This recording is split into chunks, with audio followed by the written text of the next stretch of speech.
Good morning. My name is Maurice Crespi. We're here today for another COBRA webinar. We have Singular who will be presenting today. The topic is the rebirth of South African energy. How could energy support economic growth post-COVID? So really interesting. It's a webinar that's provided by COBRA. COBRA is a pro bono initiative. It has over 55 partners. The idea behind COBRA is that we provide pro bono assistance to businesses in distress in whatever form, from spaza shop level all the way up to big business. And part of the pro bono initiative is that we host these webinars. We also have a great website with a knowledge base at www.cobra.org.za, or send us an email at info@cobra.org.za, and we can set up private meetings with you and your team in relation to any discipline that you may require to assist your business. So handing over to Lorenzo and his team of Singular. Thanks so much, guys. Once again, your contribution is invaluable. So we're really grateful. Thanks, guys. Over to you. Thank you, Maurice, for introducing us. It's Annaline from Singular, and I'd like to take some time to actually introduce our facilitator and guest speakers for today. So without further ado, we have Lorenzo Tencati, who's our facilitator and key presenter. He's actually a routine guest at COBRA, offering insight on virus, economic impact, and most importantly, practical business advice for management. He's a serial entrepreneur and investor, and actually the co-founder of two global companies, one being Singular Group, which is a global management consulting firm, and the second being Winterberg Group, which is a private equity firm. Through these businesses, Lorenzo has actually been a member of South Africa's Young Presidents Organization since 2014, where he was involved in a lot of energy projects in South Africa. We have Thapelo Mokhathi, who is the co-founder and executive director of Shumba Energy, a Botswana-based listed company. And what's interesting is he has over 20 years of experience involved in entrepreneurial ventures within mining and energy projects. We have Carlalberto Guglielminott. He's the CEO of ENGIE EPS, or ENGIE EPS. This is a very interesting company. It's focused on energy storage systems, microgrids, and e-mobility. Through his leadership in the energy storage space, Carlalberto has actually been recognized as a young global leader of the World Economic Forum in 2020. And last but not least, we have Stefano Marani. He is the CEO of Renergen, which is a dual listed company that's based in South Africa, and it holds substantial reserves in natural gas and helium, which includes the Free State. He's also one of the only holders of onshore petroleum production in South Africa. So today we actually have an amazing pool of what I would call energy entrepreneurs. And Lorenzo, I hand it over to you to take us through the webinar. Excellent. Thanks, Annaline. Can you see me? Can you see me properly? Yeah, perfect. Thanks, Annaline, and thanks everybody for joining, and thanks a lot for the whole panel. It's an honor to have you guys here, and look forward to a fruitful discussion. Maybe just to kick it off, and as a quick reminder of what is the objective of Singular Compass, which is very much of a pro bono initiative, which we started at the beginning of the COVID crisis in South Africa, and of which this is the 8th edition. As most of you by now know, we then will share a longer report during the course of today or tomorrow, and we share it publicly on LinkedIn. And the purpose is very much one of trying to in the middle of this time of crisis and confusion, to try and provide as much as possible a level-headed source of input for decision makers. Mostly business decision makers. Those are the ones that we can cater most for, but also possibly we can be of help to some extent informing policy decision makers. The second objective is obviously to be as practical as we possibly can. The only way we can provide some level of help is being practical, so stuff that can lead to change tomorrow. We'll be very transparent. We always stay true to our desire to be very transparent about what are the known unknowns. So we're finding out a lot about the virus and about the impact of the virus on the economy and on businesses as we go through it. And we need to be very honest and transparent of what are the variables that we still actually don't know how they will be playing out, or what are just hypotheses. And then we'll try to share, and today is testament to that. We'll really always try to share our learnings and bring the ecosystem we are part of and the friends of, let's call them friends of Singular that are part of our ecosystem, to contribute expertise and experience to guide decision makers during this crisis, this time of crisis. Excellent. So let's, without further ado, remind quickly the typical structure of our webinars and our Singular Compass report. We start off by giving a quick reminder on an update on the health and the economy, because that's where it all starts. In particular, we look obviously at the South African impact, because that's where our focus is. And then we move into more of a business-related topic. We try and be as specific as we possibly can. And today the topic is one of very high relevance. Today we look at, can South Africa do something? Can we tackle and use the energy sector and the energy opportunity to sort of launch ourselves out of the COVID crisis? And if so, how can we do it?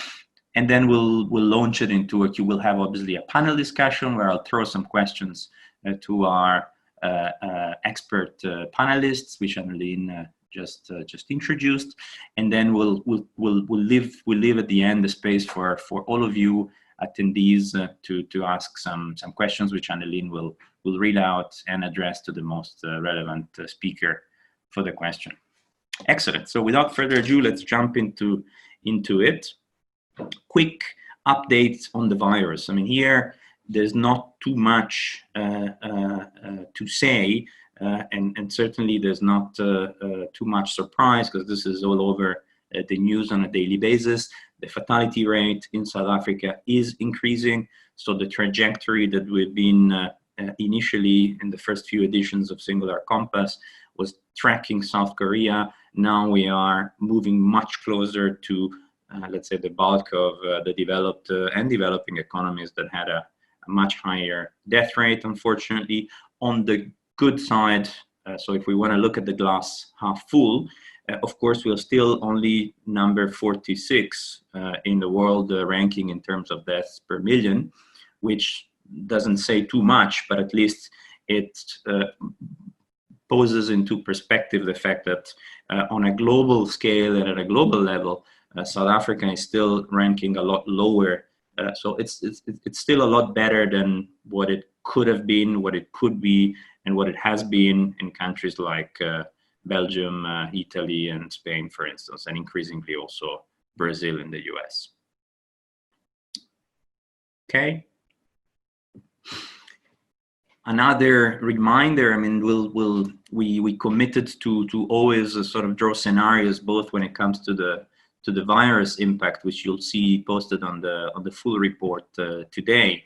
We don't have time to go through it during the webinar, and we're doing the same obviously when it comes to the economic scenario. And we create a base case, a best case, and a worst case for the economic impact onto South African GDP 2020. Our estimates, as you remember, as the more, let's say, frequent followers of you remember, is ranging between 10 and 16% contraction of South African GDP, ranging from the best case to the worst case, with a minus 13% as a base case. Now, this is not to depress anybody, but I think it's important to know what we are going towards and prepare for not only the supply effects of the crisis, the supply constraint, which is basically the lockdown, but also the demand effect, and the consumer spending, the effect on the consumer spending and on the business spending, which will come after the supply effect, and will be obviously more will have obviously a longer term effect. Now let's move into the topic of the day. And I think what's important, very important as a starting point, and this is not something that most South Africans know or appreciate or maybe think about all the time, but South Africa has a rather, in global terms, still has rather a cheap cost of electricity for business. So in other words, we all complain, including myself, about the increasing cost of energy in South Africa, but we're still around about the 19th place in global ranking in terms of cost of energy. And that's not only rather cheap in global terms, but it's also quite a lot cheaper vis-a-vis other BRICS, so other developing economy. Now, this is partly good news, but partly also a bad news, because obviously it would be unreasonable to expect that as we expand capacity and we tap into new resources, which will require more capital expenditures, that the cost will stay this low. So business must prepare for generally for a cost of energy that is going to be increasing, not necessarily decreasing. Okay. After this let's say starting point, we move to the next slide. The other important starting point is that energy is way too important for economic development to not be a #1 priority in the crisis, or in sort of working ourselves out of the crisis. That obviously is an appeal to policymakers, and it's also, of course, an evidence that comes from, if you look at the slide that is projected now, needless to say, the correlation between GDP per capita and energy use per capita is very, very clear. That correlation becomes a lot looser as economies move towards service-based economies and as an energy efficiency kicks in and the world is more aware of, let's say, a green agenda. But the fact stands that especially at the beginning and in the intermediate stages of development, the correlation is very, very clear. So without a reliable and sufficient and cost-effective source of energy, GDP growth will be extremely impaired. And the opposite is obviously also true. So let's work on energy to get South Africa out of the COVID crisis. Now, the time is really now. The time is now because there is already an energy gap. So if you think about, and this again is not particular news, we all know about the load sheddings that we all experience in our South African lives. That's the effect of an energy gap, or a gap between demand and supply. And the good news is that now, yes, we have a threat, which is this energy gap, but also there is the stars are, so to speak, aligning in that, on the one hand, technology has made an incredible amount of progress, and renewable energies have become substantially cheaper than they were 10 years ago. And right now we can say, without even without any subsidies, and renewable energies are cheaper in many instances, and we'll see more about this in the next few slides, than the traditional alternatives. So in one example above all, you can see renewables in South Africa in the latest rounds coming in at roughly 40% cheaper vis-a-vis coal IPPs, which is obviously a gigantic leap forward compared to what we had 10 years ago. Policy is also moving ahead. Not only the world is realizing there's a need to move towards an increasing awareness on greenhouse emission, but also regulations are moving ahead in terms of, and that's specifically South African change, mines, and we'll speak about this, mines have been now granted permission to generate their own energy, and this opens up the opportunity for a lot more players to be more efficient and to be efficient in general, and therefore stay competitive.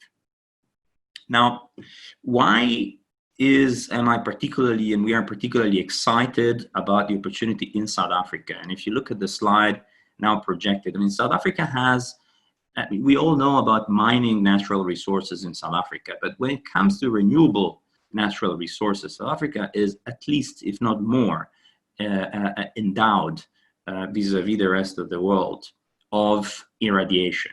Look at the Northern Cape, which is on the left side of the slide.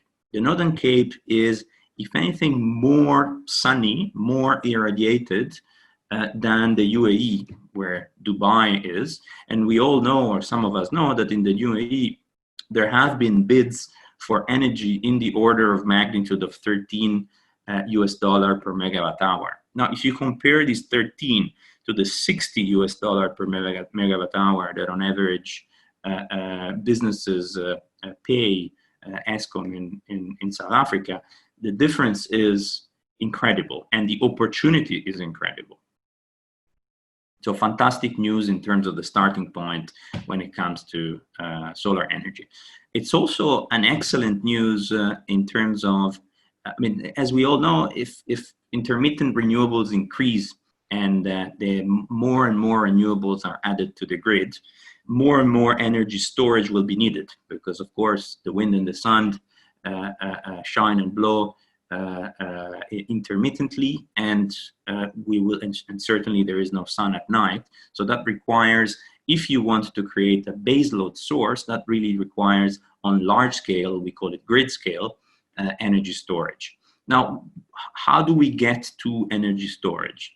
There's a few technologies in the different stages in the race here. I mean, we have obviously flow batteries. I'm starting from the least, let's say, known, if you wish. You have hydrogen fuel cells, and you have the more traditional Tesla-driven lithium-ion batteries.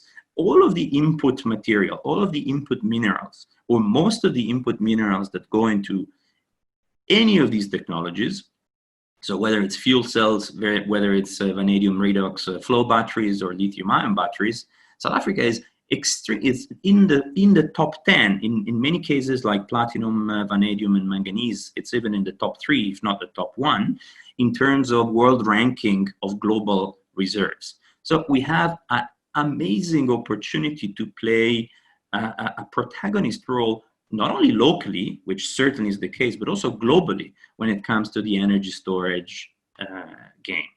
And on the right side of the slide, just out of contextualization, I mean, this is the growth in energy storage demand has already started, will just continue to increase. So it's not a fantasy science fiction story like the one we could have been telling our audience 5 or 10 years ago.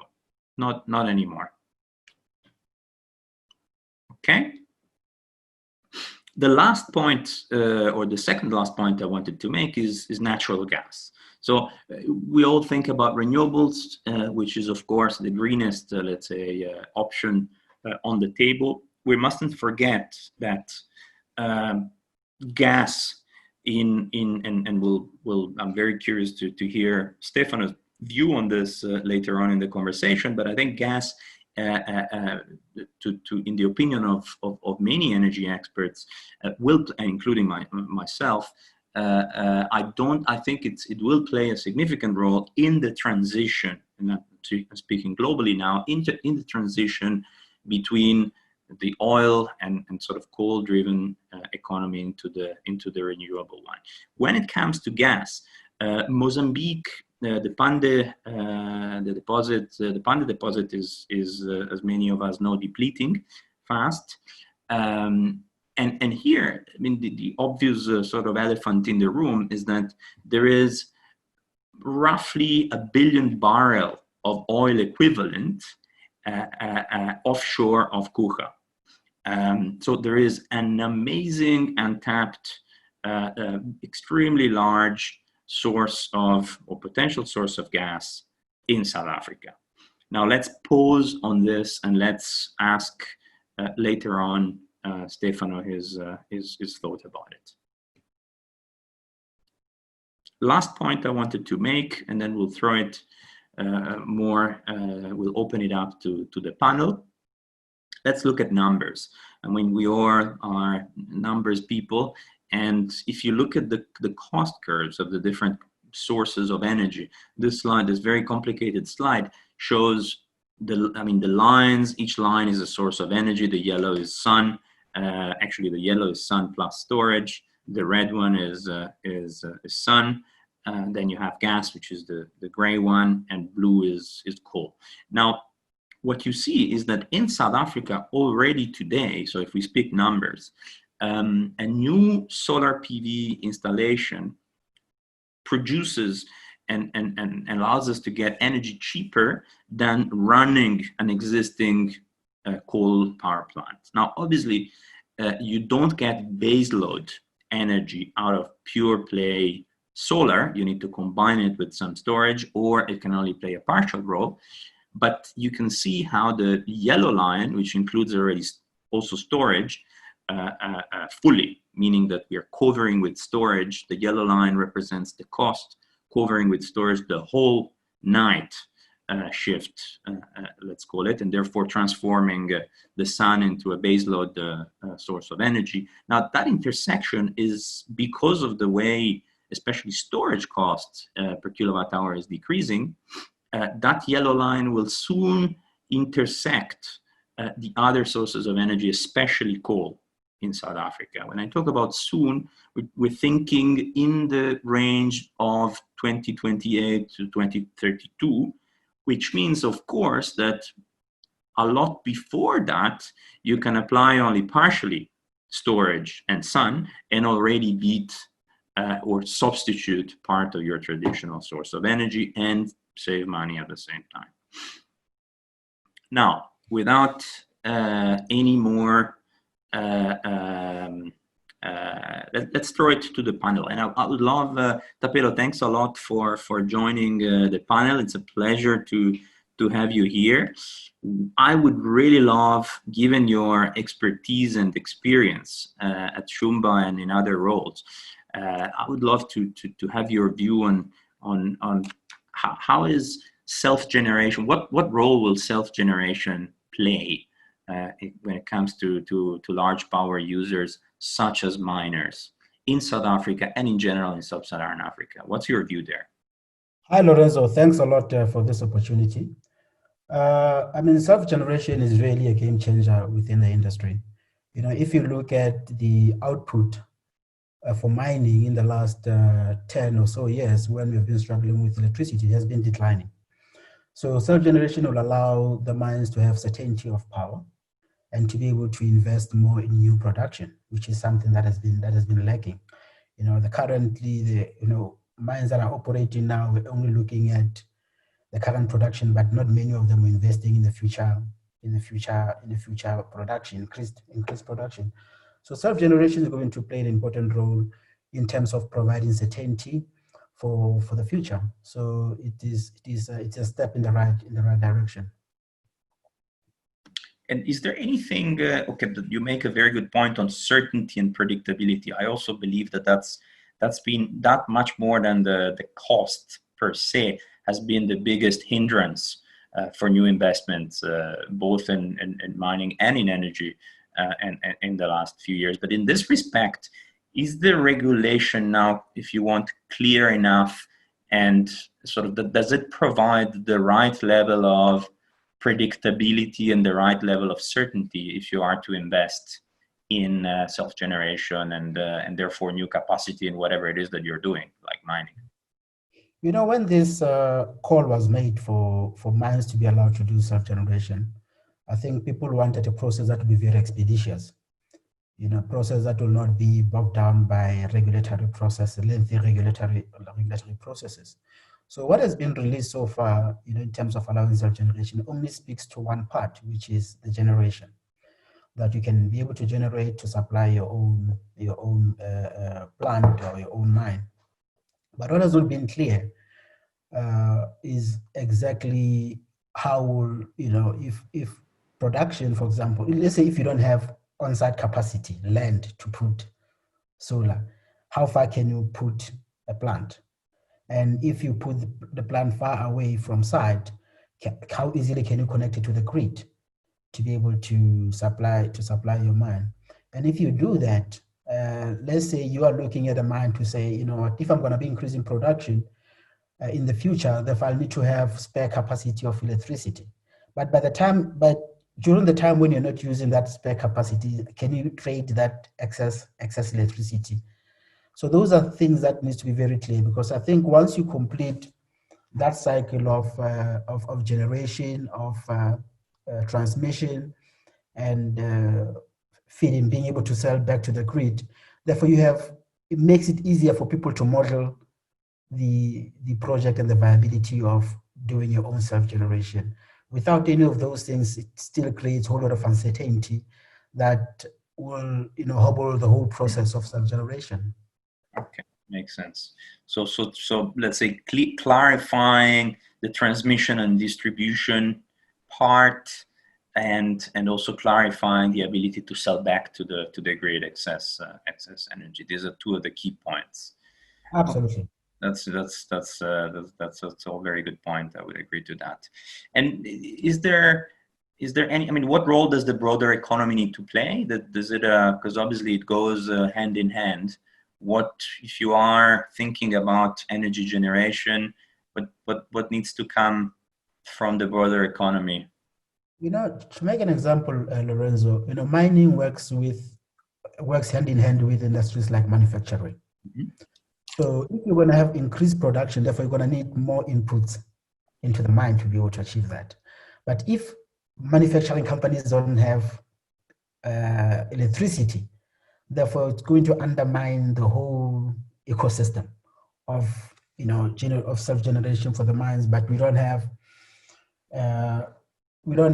think about the broader economy to say any other sector that's going to increase the capacity, if you want to recover from COVID, is going to demand electricity, and not many companies are going to be able to do self-generation. So you need to be, as a country, as we're thinking about this thing, we need to be very systematic on how the entire economy is planned, so that the energy needs or the energy generation that we come up with, it's whole comprehensive. Is not only looking at, I as a mine, I'm surviving by myself, without looking at the broader economy. Without that, you're going to run into problems as an economy, as an industry. So because my electricity is a utility ultimately, and it's a utility that want to be expanded across the economy. So you'll expect that governments, policymakers, think broad about the economy. I've seen documents released by both Business for South Africa and the ANC, post-COVID recovery. I think it needs to be clear from that side that you're going to need energy not only for the mines and high-intensive users, but also for supporting industries. And how do you ensure that?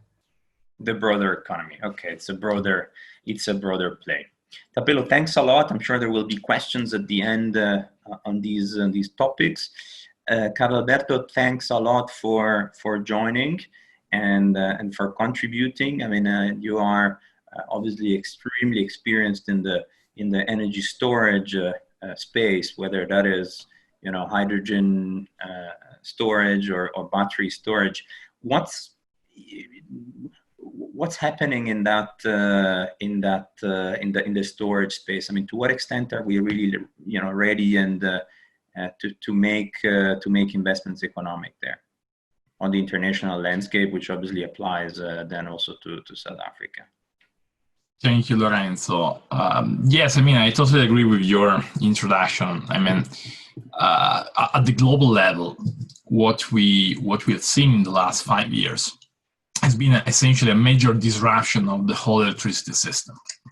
I remember in 2015 when I listed EPS at the time, now ENGIE EPS, there was a lot of skepticism around renewables also at the time, but with a lot of interest, and particularly on storage, because storage was not perceived as a competitive lever into the energy system and the energy landscape. So what happened?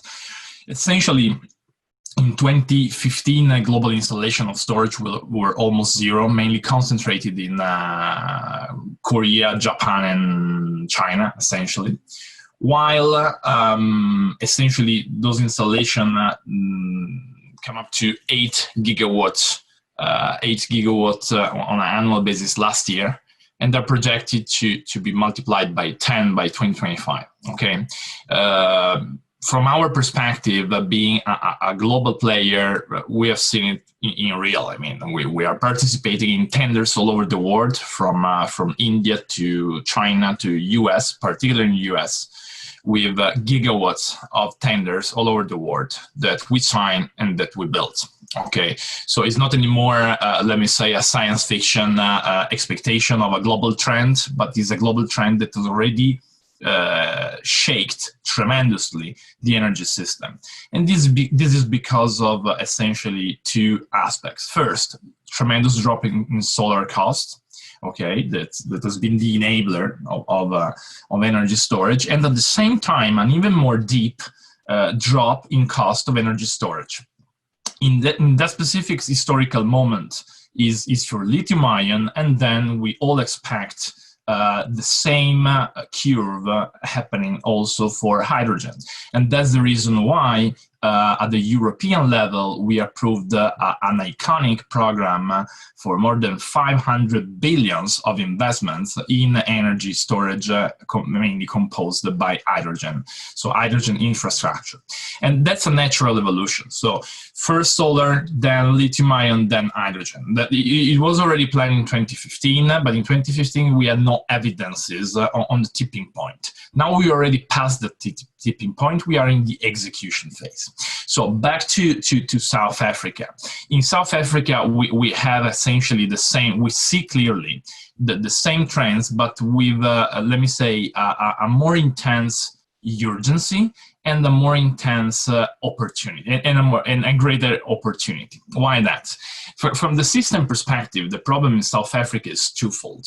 So from the one hand, you have infrastructure reliability collapse. That's the reason why you mentioned load shedding, rolling blackouts, and so on. And this is mainly because of, let me say, a dysfunctional plant maintenance, in infrastructure upgrade, in grid upgrade, and in power generation construction. Then the second problem in South Africa that we clearly see is the insufficient capacity. So we see clearly 2 to 3 gigawatts of immediate need. So yesterday, let me say, in terms of power generation. And that's the problem at the South African level. The opportunity is what you correctly mentioned. I mean, huge irradiation data, wind potential upside. I mean, South Africa is best placed to lead the energy transition in a country that is 90% coal powered. For historical reason, 90% of the energy production in South Africa is made by coal and renewables. I mean, at the beginning of the decade, we see something. We have today approximately 3 gigawatt between solar and wind, then a bit of hydro, but that still is a negligible portion, let me say, in terms of renewable penetration at the South African level. Then last point is obviously natural resources. Natural resources with 24% of the global resources for manganese, which is extremely related to lithium-ion, and 95% for hydrogen. Not only fuel cell, but also electrolyzers. So let me say that that's a major gift, let me say, to humanity at the South African level, and a tremendous opportunity at the economical level. Because today, the reason why, at least that's my perception, the reason why South Africa is a major coal producer is also because it's a major coal exporter, and the coal mining industry has been one of the major employer. Okay, so essentially with manganese and platinum, we can really transition the energy system in South Africa, and also the employment in South Africa, and also the GDP in South Africa, from a pollution-based economy from the energy perspective to a leader in the energy transition. The opportunity is clearly there. The money is also there, because if you look to the World Bank programs, I mean, the World Bank already approved 500 million of investment and backed by the World Bank to invest in storage, okay, in a large storage project. So storage obviously is not only a way to reduce the cost of electricity, coupling it with solar, but it's also a way to support the grid, so to increase the grid resilience and reliability. And that's the reason why I clearly see the opportunity for the whole economy, so for businesses, from policymakers. The only question I have, but I don't have the answer, is when it will happen, because everything is there. Technologically wise, we are there.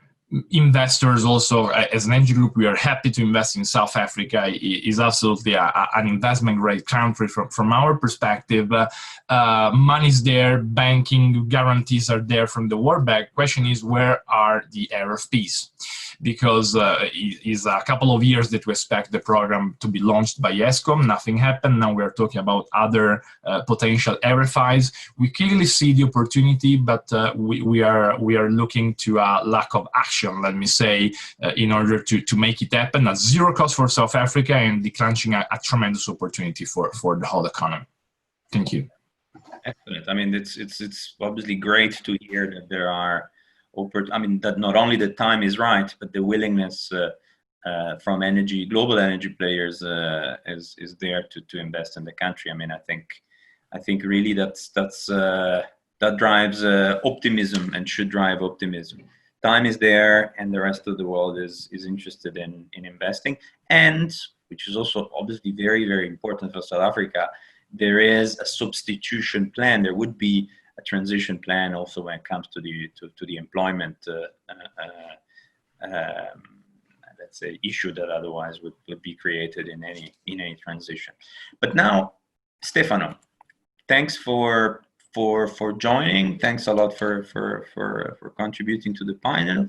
What role can gas play in this picture, in this landscape?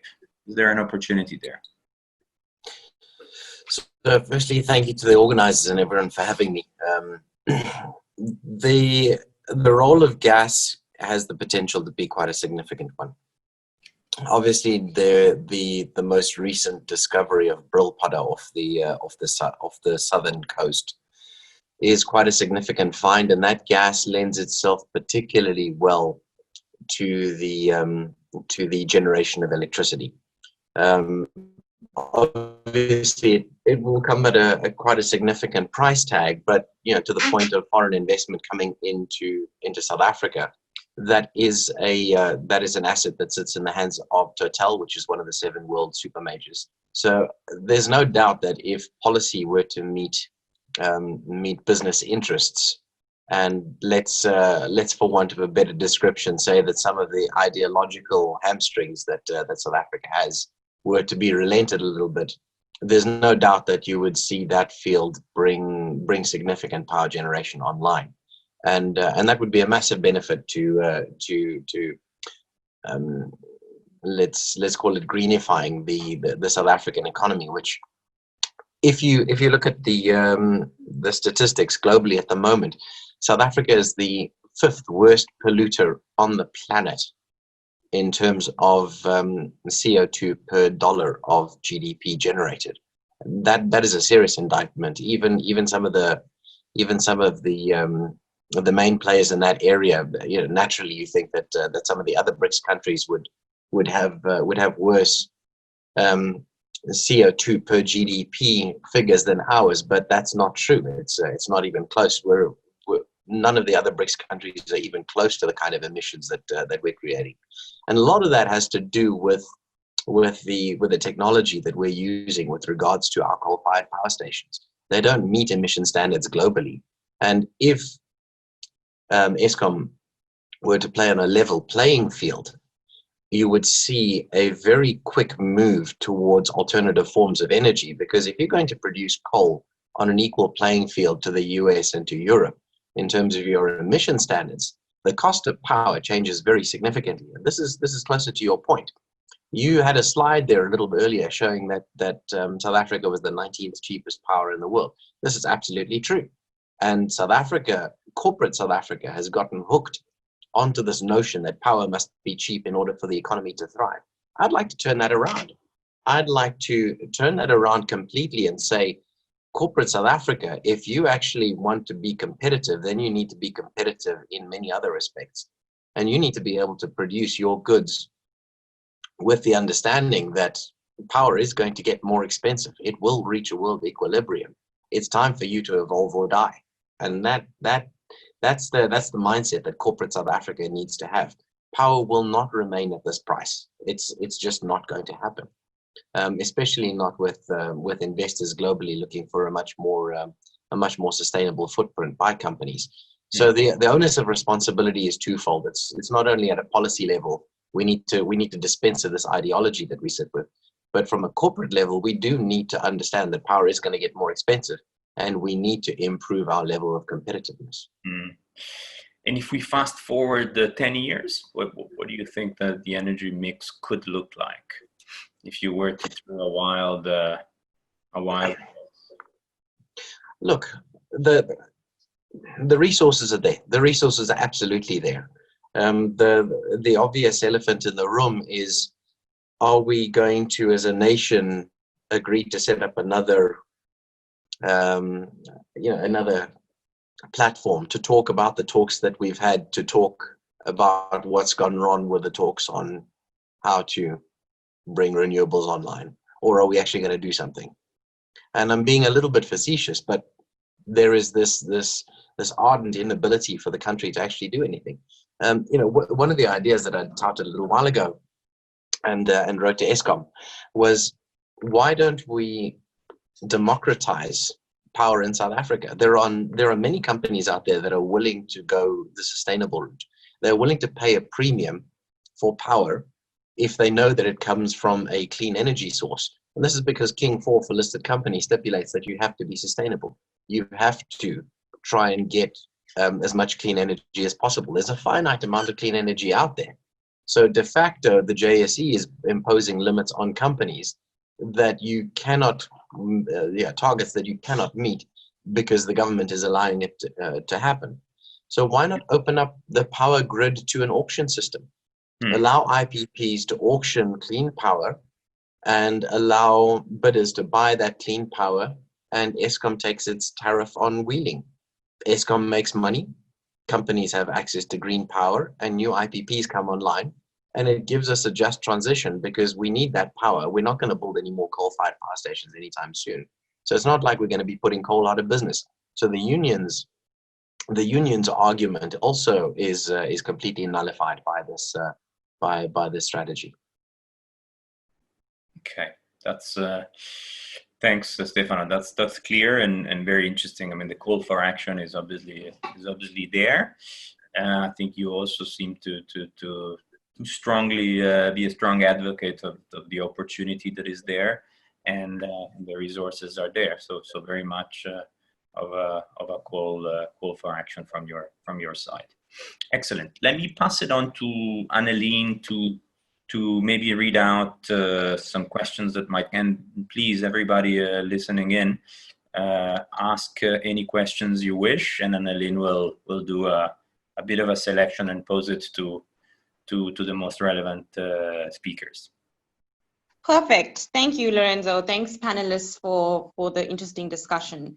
I think we do have some questions here. Alternative energy in South Africa is a total disaster. 2010 saw hopeful beginning for considering alternatives, but very short-lived. Okay, this is more of a comment. But Marcus says here, how could corporates in South Africa innovate to combat the rising electricity prices? And this is a good question, and maybe Stefano, you could take this because you broadly just spoke about it now. You challenge corporate SA to innovate, but how do they do that, especially given the fact that they're in a crisis right now? Does government need to play a role? You know, I think the automatic answer that that government has to play a role in everything is arguably one of the hamstrings that we also have. I think it is beholden on every CEO and the leadership of every company to go out there and make sure that they are adopting whatever best practices are. You know, if you look at the way to innovate the way that your company manufactures, for instance, let's say, for instance, your company is manufacturing widgets. The only way that you're going to be able to do it is if you start taking the approach that as a nation we need to become early adopters of new technology. There's a sufficient amount of research out there to show that corporate South Africa and manufacturing South Africa are actually relatively slow in terms of early adoption of new technologies. We tend to go for the cheapest upfront capital cost in whatever it is that we buy, and we don't pay too much attention to the long-term running cost of whatever it is that we buy. And that playoff is one that certainly does hamstring our ability to produce cost effectively relative to a lot of other nations. You know, sometimes the cheapest upfront cost is not the cheapest in the long run. And one of the things that we need to do is that we need to look at far more efficient energy efficient technologies when it comes to things like manufacturing. Got it. Okay, thank you for that. We have another question by Kaspa. Should Eskom be allowed to participate in the IPP space in the first place? This is an interesting question. Thapelo, do you want to try and answer this? Hi, Annalene. I'm two-way about it, but I think you know, if we believe that IPPs, you know, allow a space for competitive bidding, you know, if Eskom can come up with products that, or with generation that is competitive, I don't see a problem there, because their purpose is on reducing cost. But if you have to do that, you have to create an even system whereby they don't have a certain advantage over the other players. But certainly, if they are allowed to, they need to compete like anybody and not, you know, enjoy any inherent benefits that other players will not enjoy. Got it. Thank you for that. Another question from Mitesh Pema. So he says here, gas is generally considered a transition fuel. Fair enough. And how long is this transition period expected to endure, given the tipping point between storage technology that we're seeing at the moment? So I think Lorenzo did present that curve which showed that we're approaching this tipping point. So maybe Stefano, this would be a good question for you because it's related to gas. Or Carlalberto, I see that you wanted to answer. So Carlalberto, you can go ahead.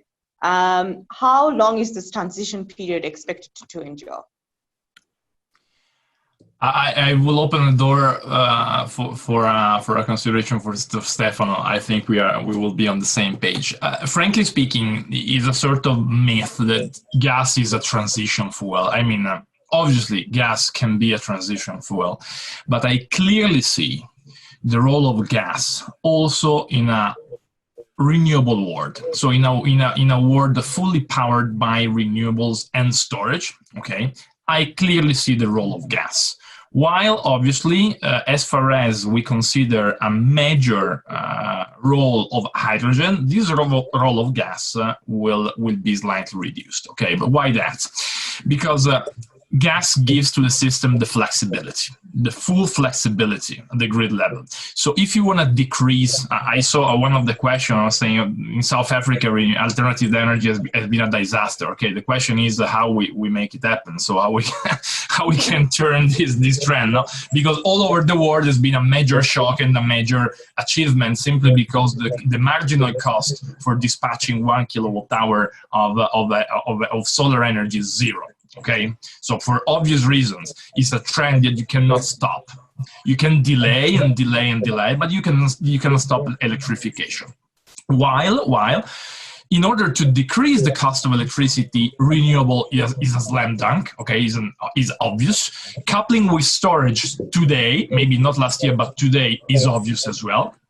Gas will continue to provide the flexibility and the resilience at the grid level that also a fully time-shifted solar power to the night will never provide. So I clearly see a role of gas beyond the role of a transition fuel. Stefano, do you agree? More flexibility rather than a transition fuel? So, I mean, I certainly cannot fault that argument at all. You know, the truth of the matter is that you can also have gas that is 100% renewable. You know, look at methane capture from dumps. Look at methane harvesting from biodigesters. That is 100% renewable, and that does not require us to change any of the infrastructure that we have today. So why reinvent the wheel? Gas will be there for a very, very long time to come. Also, you do need to pay attention at the cradle to grave CO2 output. If you look at the cradle to grave CO2 output of a lot of these other technologies, as it stands today, and probably for the next 20 to 30 years, gas still produces, even if it's mined, it still produces a lower carbon dioxide footprint than most other energies out there. Obviously, completely renewable aside, but it's got quite a long time to go. Perfect.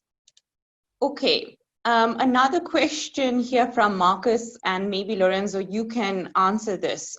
He says here, given our wealth on mineral resources, I guess, platinum, vanadium, is there an opportunity for the development of a downstream storage market in South Africa? So not just mining the commodities, but downstream storage market. Yeah, absolutely. I mean, I think it's the big advantage here is that there is already a very developed culture locally and ecosystem when it comes to the mining and beneficiation value chain. So I think also if you think about some of the coal employment challenges, if and when a transition would happen, I mean, would be much easier to tackle if there was a transition into other mining activities, which would have obviously a requirement for employment and so on and so forth, and would be activities that require less of a change in skill sets and complete change in skill set, which typically means a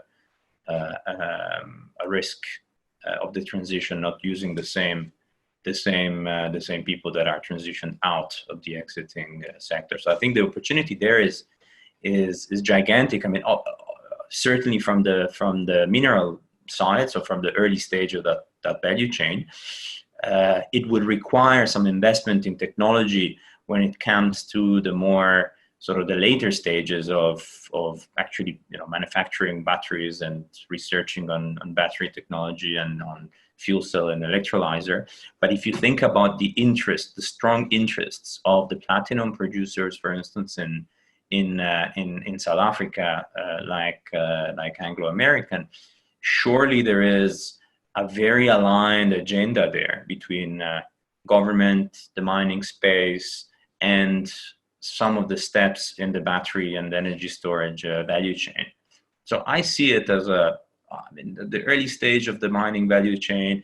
That's a clear go and an easy win. Later on, I think it's more difficult, but certainly South Africa has a big advantage, and it should really be used. And a lot of the interests, especially in the hydrogen value chain, are very aligned with the existing players. So I would definitely hope so. Excellent. Okay. A question probably posed to Stefano is around natural gas, because there's a question here about what's preventing us from developing the offshore asset in Kruger or near Kruger? If the question relates to Brilpada, A few things need to happen. Firstly, I believe that Total, from what I've read in the public domain, Total are about to start the drilling rig to drill the second well. Brillpada is technically quite complex because of the depth of the water, and there are 3 thermoclines with raging currents. So it's not the easiest spot in the world to drill, but at least they do have the gas, so the opportunity is definitely big enough. Typically what will happen is that after you've drilled a deep sea well or several deep sea wells and you have the gas, or at least the hydrocarbon, online, you then have to build a massive subsea connection. That's a few $1 billion. And then that connects via pipeline all the way up onto the land. That's the hard part. The easy part is the power station. Most of the stuff is plug and play. So by the time that they're building the subsea connection, they could order the equipment and it could be up and running relatively quickly.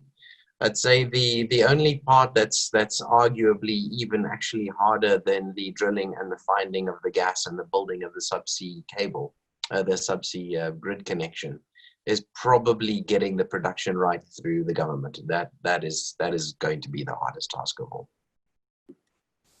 Got it.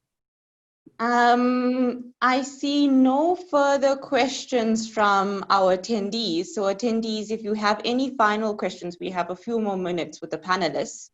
Please go ahead and post them onto the chat or the Q&A. Happy for us to kick off. I think while we wait, I have a question for Thapelo. You mentioned, oh, actually, here we go, Marcus is saying it. You mentioned miners have an opportunity to self-generate. What's holding them back? Are the regulations ready to go? Well, I mean, for on-site generation, I'd like to believe so. Probably the only thing that is not clear is how do you harmonize the Mine Health and Safety Act with the electricity, with the NESA regulations. Because I think one requirement that was made when the minister announced self-generation was that the new generation, that they need not to disturb the current mining operations. So, and which I think many mining companies can overcome. So the difficulty really will be on when the production is offsite. Hence I spoke about grid connection. That process may be delayed due to regulatory process, getting NESA approval to connect to the grid and so on. But for the mines with capacity within their own mining area, it should not be difficult to do. So what may have stopped it, I mean, if you remember, this was done early this year. So either the impact of COVID on the commodity prices, but as you emerge from here, you'll start seeing mines taking a step to take advantage of that. Because last year, when I think there was a commitment from mines of about 600 megawatts that we're ready to do self-generation in-house.